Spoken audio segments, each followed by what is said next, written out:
What is up, guys, and welcome back to a brand new video. Today we're back for episode number 93 of the My Team journey. Before you get stuck into this, if you haven't already, you need to see the last episode, which is on screen right now. Things are heating up in the championship, and they are heating up between myself and my teammate Lando Norris as we get ever closer to that title for the Drivers' Championship. Constructors, that's probably already won at this point, but things are looking pretty spicy. So, yeah, here we are for another episode. This is the Japanese Grand Prix. Had to think about that for a second. Don't know why I did it today.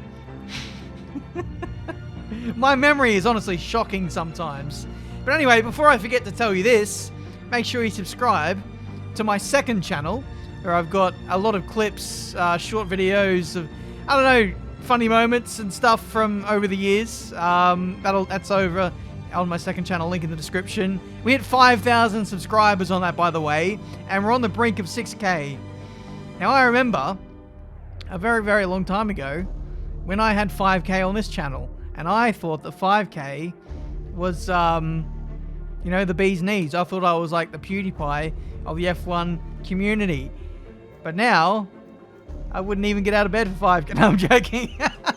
But no, it is really cool to see that there's a second little community growing, and it's really cool. So go check it out. And if you have any suggestions for like videos that you want to see uploaded, chuck them in the comments of either this video or the other video on the other channel. So, yeah, that's enough of that. We're going to get into this video proper, and we need to do some upgrades. I did an upgrade for the electronics of the car because they're actually wearing out quite a bit, and that's actually going to be the title of the video. We have some reliability problems. The reliability and durability hasn't been as good as we'd anticipated, even with a shortened season. And it just means that we're going to have to take a grid penalty at some point this season. And I think, given that we're heading to Japan and a track which doesn't really favor the player, a race which we probably won't win anyway, I think it makes sense to take the grid penalty now and have the fresh component to use for the rest of the season. So make full use of it now, basically. So we're going to take all the sweeties now, and then, you know, well, what, that makes no sense. We're going to enjoy the sweeties later and take the penalty now, basically. So we're into the weekend proper. I haven't actually taken the grid penalty yet, so I think I'm going to take it later on in the weekend, but we are going to take it. I do remember doing that, so that's lovely. Practice 1 and 2 went pretty well. I sandbagged practice 2. Essentially, I didn't do a run on the soft compound tire. We're still in the top 4, though, so that's encouraging pace-wise.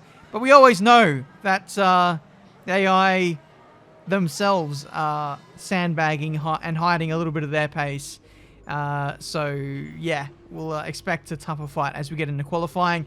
But here go the newer parts onto the car. The cars that are legal to be changed in the columns. We get down to control electronics, and the newest part that we have is over 50%. So that's not going to get us through to the end of the season. We are going to take the grid penalty in this race so that we can be fine for the rest of the season. That's the regulation changes of Season 5, which has really bit us there.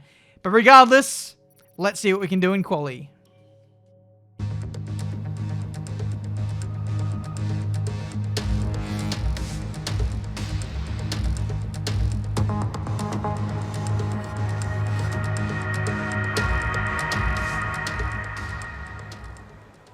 Alright then, it's qualifying time for the Japanese Grand Prix. Lando has fired up his engine and he's heading out there now, so I should probably do the same. Ideally, I just want to get through to qualifying 3, but I feel like the way that we should plan this, as we actually have a 10-place grid penalty and not a 5-place penalty, that's a bit of a shock. I only changed one component, but okay. But what I want to do is I want to get into Q3 on the medium compound tires, so I can start on the medium, be uncompromised, have the better strategy, but also get really good track position. Because if we can get into Q3 on this tire, then we're setting ourselves up well to not actually lose anything at all. So getting into Q3 on the medium is crucial. If I can get into Q3, then we can use the softs again and we can go for pole position. So that's the aim as we run through the first sector. And you can see straight away there's a little bit more understeer with the medium compound tyre as opposed to the soft. And that's actually one of the more annoying, niggly things about the F1 games at this stage in its life cycle. Maybe in future games this won't be a problem. But I only have one set of mediums I can use in quali. I would love to be able to select multiple sets of the harder compound tyre if I want to do so to use in quali. The fact that we only get the one tyre to use it puts a lot of pressure on this individual run, and I don't think the lap has been as good as what it can be. We're 7/10 down, meaning we're probably going to be right on the brink of making it into Q3 if we do it all. Going through the final chicane now, and we maximize those last two corners to perfection, up to the line with Rich or Max and hot lap. DRS is open. The time is not good enough for qualifying 3. It's 16th place and last in this Q2 session.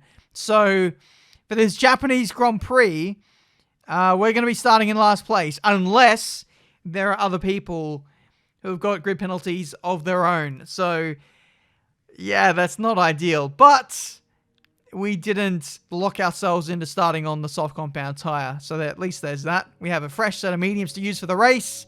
Hopefully we can make our way through, because we are entrenched in a massive championship battle and we can't lose points. So, unfortunately, we've picked up some grid penalties and we'll be starting further back than you expect. As for how bad it is, that'll depend on what the other drivers get. Welcome along then to the magnificent Suzuka International Circuit, a stone's throw away from Issa Bay in the beautiful Japanese countryside. What surprises lie in wait for us today in the Japanese Grand Prix? Joining us today to oversee all the thrills and spills, it's Anthony Davidson. And great to see you. How are you feeling about the race today, and how are the circuit conditions from what you've seen? Well, it's looking a bit cold out there, if I'm honest. These tyres have quite a narrow operating window in terms of the temperatures they need to extract the best grip. So with a cold track surface, it's going to be harder to keep those temperatures up, which will lead to lower grip and maybe more mistakes. Before we begin, let's take a quick look at the grid lineup for today's race. Lando Norris put in a fantastic lap yesterday and will start from pole position, and Alexander Albon lines up alongside. As we continue through the rest of the grid today, we have Bottas, Verstappen, Pierre Gasly and Sainz, Vettel, Ricciardo, Aitken and Charles Leclerc, Kvyat, Ocon, George Russell and Stroll, Hubert, Magnussen, Antonio Giovinazzi and Mick Schumacher, De Vries, Matsushita, Day and Nicholas Latifi. Now, it's almost time for lights out, so let's go down to the track. Now that we've got some points on the board, let's continue this form and aim for another top 10 finish. Now that we've got points on the board? I'm sorry, are we a midfield team or something that struggles to get points? Points is a bit of a, regular occurrence, Jeff. But anyway, welcome to the grid of the Japanese Grand Prix. We're actually not starting from last. Nicholas Latifi is behind us with a grid penalty of his own. But race strategy is going to be medium to soft. We'll eventually change to that in a second. We'll lower the fuel load as well.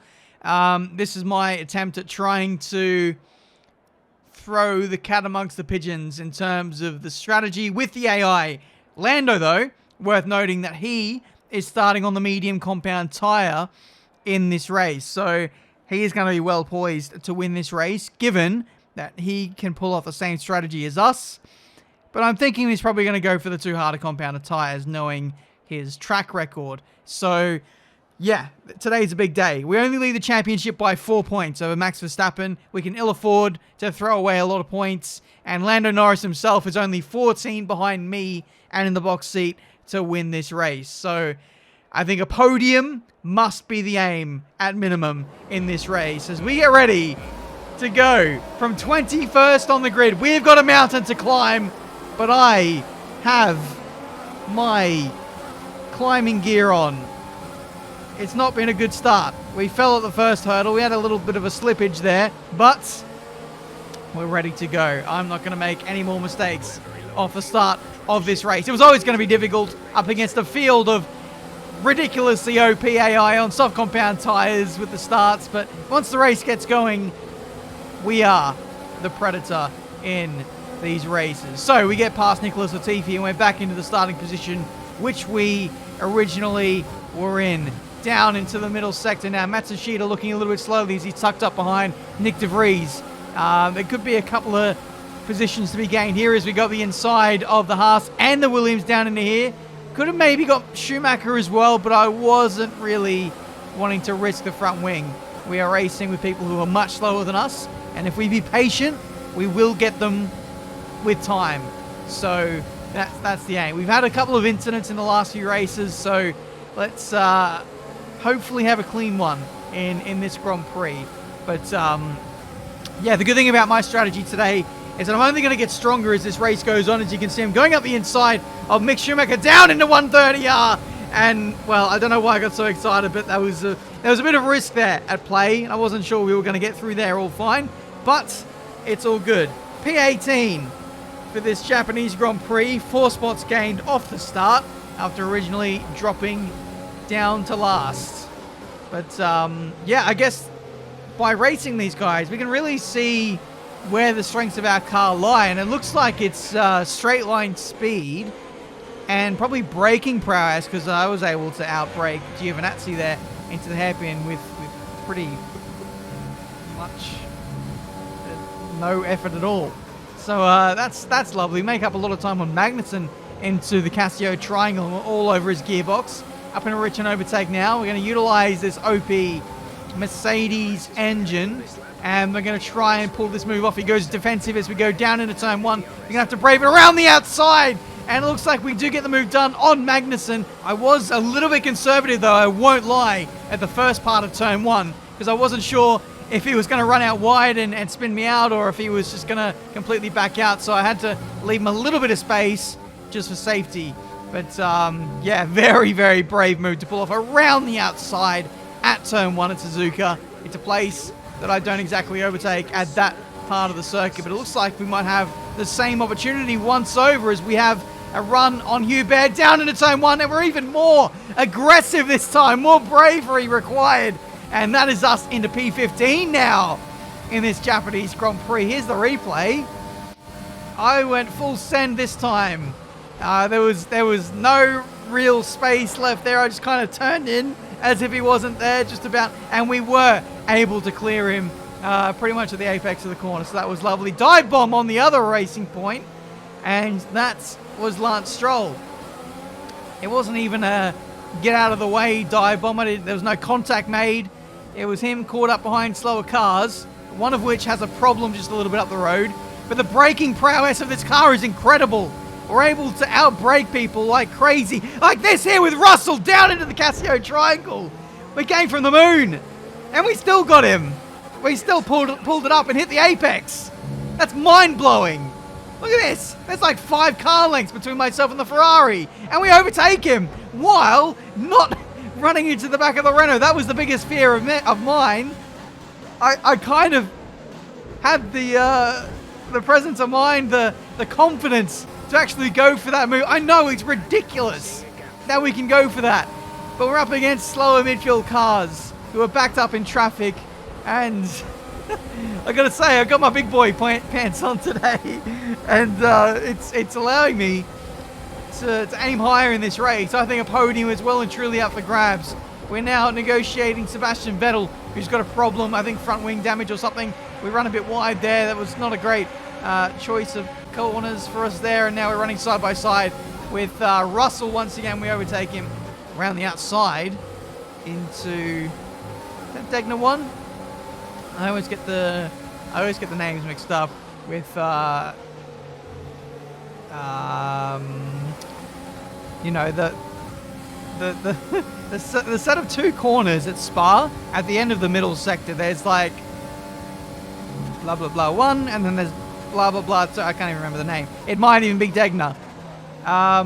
In which case, if it is, I apologize for me being a crap F1 fan. I didn't get much sleep last night. That's my excuse. That's why my memory's crap.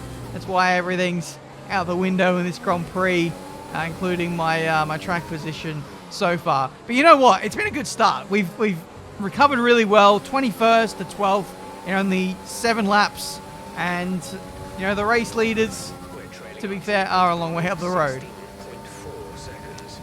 The race leaders are a long way up the road. I think the top 4, top 5 maybe, are pretty much out of touch.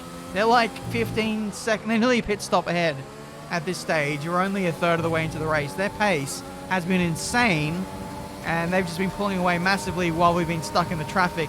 And stuck I am behind the McLaren of Jack Aiken. Now this is a really annoying scenario because Jack Aiken is just within DRS range of the Renault of Ocon, and that means his straight line speed is a little bit better. I can't overtake him, and it's making life very frustrating. Thankfully though, after a couple of laps of grinding, he does pull into the pit lane and relinquishes us to have some track position and some free air, as half of the soft compound tyre runners are into the pit lane, including Daniel Ricciardo. This is the fight at the front, with Albon trying to chase down Max Verstappen for P2 in this race. Norris, by the way, who started on the mediums, is phasing in really well. He's really established himself in the lead of this Grand Prix. He's about 4 seconds clear of Max Verstappen at this point, who is now into the pit lane, running a really long stint on the softs. He did like 2 or 3 laps extra than the first people who boxed, basically. So he's actually bought himself a good second half of the race. He's actually switched on to the medium compound tyres. Lando responded on the next lap and has gone on the hards. So for the time being, the pace advantage is going to be massively in Verstappen's favour, and he's going to be highly motivated to chase down my teammate to win this Japanese Grand Prix. So Lando was getting a little bit nervous there about the undercut potential of Verstappen, so he's covered him off on the very next lap, but he's on the hard compound tyres. That is the limiting factor with this strategy for for Lando Norris. He's actually right behind me, by the way, on his hard compound tyres, and I think Marduk Motorsport can ill afford egos to get in the way here. So, if the opportunity presents itself, I will kind of sidestep for Lando Norris. It actually doesn't come to that because it's time for our pit box anyway.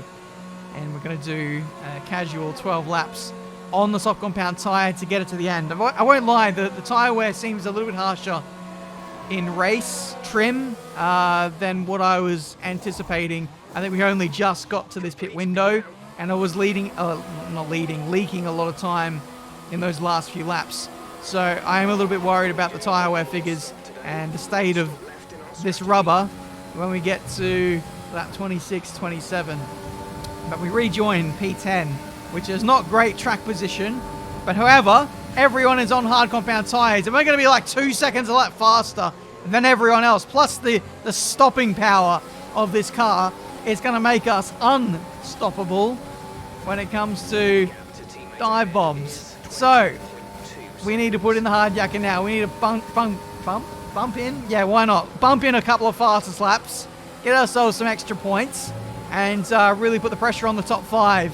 But 5th place, or around about that, is going to be the ceiling for us in this race. We're putting the pressure on Ricciardo, who's a little bit shaky. We go around the outside, it turns to the inside for the next left-hander, and that's 8th place. That is soft compound tyres versus hards. In the middle sector of Suzuka, on a much slower car, that being the Renault. Thank you very much. And it was pretty close contact there, I think. Well, we got pretty close, but we didn't actually make contact. But I was kind of fearing for my front wing there as I was turning in or swooping in for that position. But thankfully, it all went our way. Lap 17 now, and we're catching up to the back of Charles Leclerc. This is going to be pretty academic into the Casio triangle. We only just outbroke him, but I was pretty conservative there because I was so sure that I was going to get the move done. Anyway, P7. Next up is Carlos Sainz, who I'm pretty confident we can get. We still got a long way to go in this stint. 9 laps. Albon. No, I don't think we can get Albon. He's 10 seconds up the road and in a Mercedes. His tyres will only get stronger as the race goes on. So unless there's a safety car or, I don't know, some kind of intervention, then I don't see us being in the fight with those guys. However, we are going to go for the fastest lap, which is what we're doing on this lap. This is our first lap in clear air. We did, kind of waste the first lap or two of these new tyres actually getting through traffic. So our chances of actually getting the fastest lap might be a bit compromised here because softs are... Oh, we've lost DRS there. That's lovely. The softs are only good for like 1 or 2 laps in terms of going for a fastest lap. After like the first flying lap, you lose at least a second's worth of pace. And I don't think we had enough tyre life there to actually get the fastest lap. That's probably an excuse. That's definitely an excuse. We don't have the pace either, looking at the numbers, because that was actually a really good lap. The lap that we did last time by. We did go purple in the 3rd sector, but we just don't seem to have enough techers through the 1st sector of the Grand Prix. I don't know what it is. Maybe I just ran too low wings, but we just don't seem to have the front-running pace. I can't even catch Carlos Sainz now. I did get the gap to within 1.5 seconds, but now the tyre wear is starting to come into it, and yeah, it's just not ideal. Tyre wear has been a lot harsher today than what I was anticipating. My pace as well, there's no hiding behind that. My pace hasn't been as good as what I was hoping it would be, and to compound that as well, front tyres are overheating as well. So that's just the final nail in the coffin, I'd say, for our hopes of beating our championship rivals in this Grand Prix. Max Verstappen, by the way, still closing in on Lando Norris, but he's running out of laps, and Lando's tyres will only get better the longer we go into this race. This is the last lap of the Grand Prix, by the way, and still trying to push to catch up to Sainz, and we nearly undid it all there on the last lap. Had a bit of a wobble, had to save it, but we're absolutely fine. Sainz is 6 seconds up the road now. That's just how much my tyres have died off. And also me backing it off as well. And meanwhile at the front, that's Max Verstappen right on the back of Lando Norris. He will be very happy to see the checkered flag. That is the end of the Grand Prix. Lando just escapes with the win today. And Max Verstappen will be wishing so much that there was just one more lap. The checkered flag coming just in time for Marduk Motorsport. Not only for Lando, but for me as well, because Ricciardo is only 8/10 behind me. He's caught me by over 3 seconds. So, 7th place, not great. That's the end of the race. We'll see you in Parc Ferme.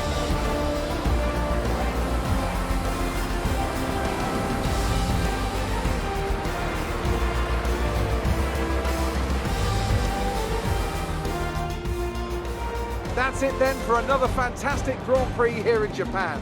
A brilliant victory that has thoroughly earned the applause from the sellout crowd here today.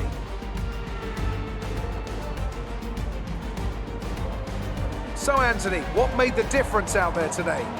I think that smart tyre management on track and very smooth driving definitely assisted in their victory today. That combination meant they got the absolute maximum out of their tyres at all times. The faces on our top 3 look so incredibly happy as they make their way up to the podium. A much-deserved victory and a brilliant performance from them all.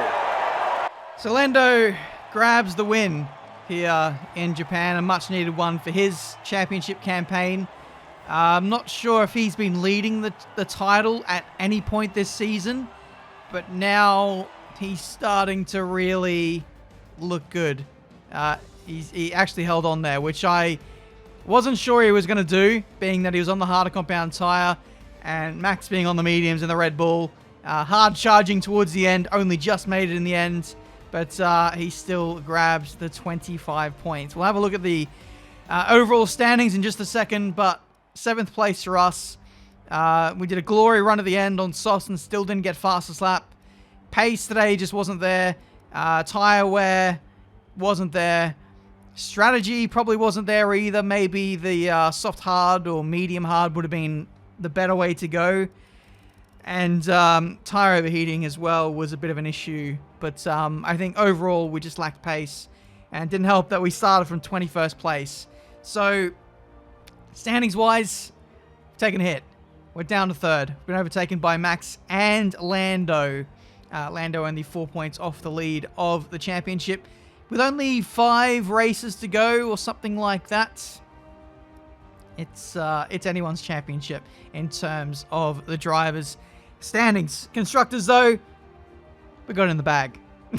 There's no two ways about it. Myself and Lando have been too consistent. The teammates of Mercedes and Red Bull have just been all over the shop, and they've thrown away their chances of challenging for the big dosh at the end of the season. But there we go. That's been the Japanese Grand Prix. Yeah, we took a big bath in this one in terms of starting position, points, etc. But it means that going forward, we can push maximum attack for qualifying, for races, and not have to worry about components frying up. Or we can get to the end, I think. And you know, if we really need to, we can invest further into you know, durability components. So I'm not too worried. We've got one good track coming up for us. I don't know about the others. I really don't know.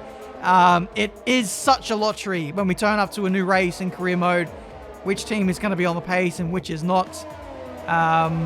We'll just have to hope that we've got a couple in our favor. With that said, thank you guys so much for watching. Leave a like, subscribe, all that good stuff. Check out my second channel, my clips channel, to see all of my funny moments from old videos and streams that I'm going to be doing. And yeah, you guys will enjoy it, I'm sure. But anyway, that's it from me today. Until the next video, I'll see you next time. Good day today. Let's have your take on it. Would you say the championship is already won at this point?